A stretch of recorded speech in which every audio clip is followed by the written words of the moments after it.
Secondo appuntamento con la rassegna teatrale al Pirandello di Agrigento, ad esibirsi nel berretto a sonagli due attori agrigentini, il protagonista Gianfranco Iannuzzo e Gaetano Aronica in Fifì. La regia è curata da un altro concittadino, Francesco Bellomo, che ne ha curato l'adattamento insieme a Moreno Burattini. Gianfranco Iannuzzo interpreta il ruolo di Ciampa, muovendosi con pacatezza e lucidità nell'arco dei sentimenti di dolore e furore che si diffonde nel suo essere ora uomo, ora pupo, ora personaggio.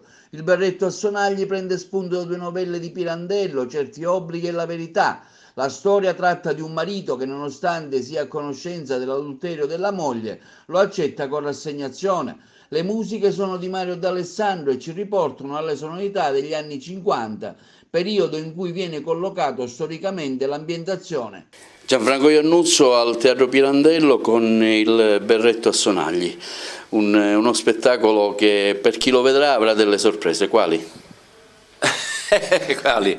Intanto è la sorpresa che ci sono 4 attori agrigentini, quindi siamo tremebondi ma orgogliosi di poter portare questo spettacolo qui ad Agrigento, anche perché viene da una serie di successi straordinari, di cui, ripeto, siamo veramente orgogliosi. Sono le musiche bellissime di Mario D'Alessandro, pensate che il pubblico quando esce fuori le canticchia anche un po'.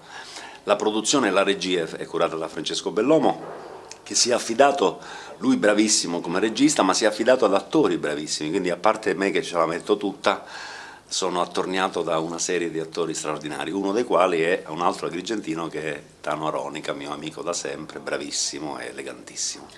Che spettacolo sarà il berretto a sonagli?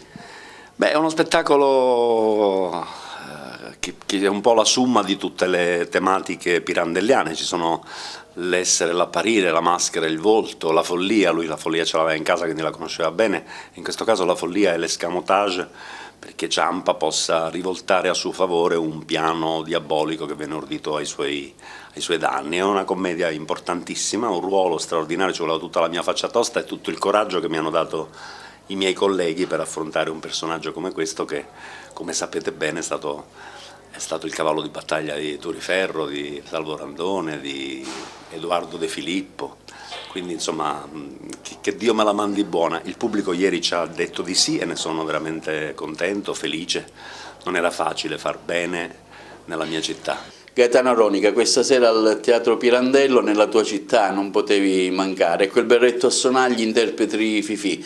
Che spettacolo è? Spettacolo meraviglioso, una festa come è stato definito ieri è stato bellissimo perché c'era tutta la città, il pubblico delle grandi occasioni, come ci sarà pure oggi e devo dire, addirittura ci sono stati anche degli striscioni che abbiamo esposto, una grande festa, 4 agrigentini per una città che vuole crescere, vuole divertirsi e vuole anche riflettere.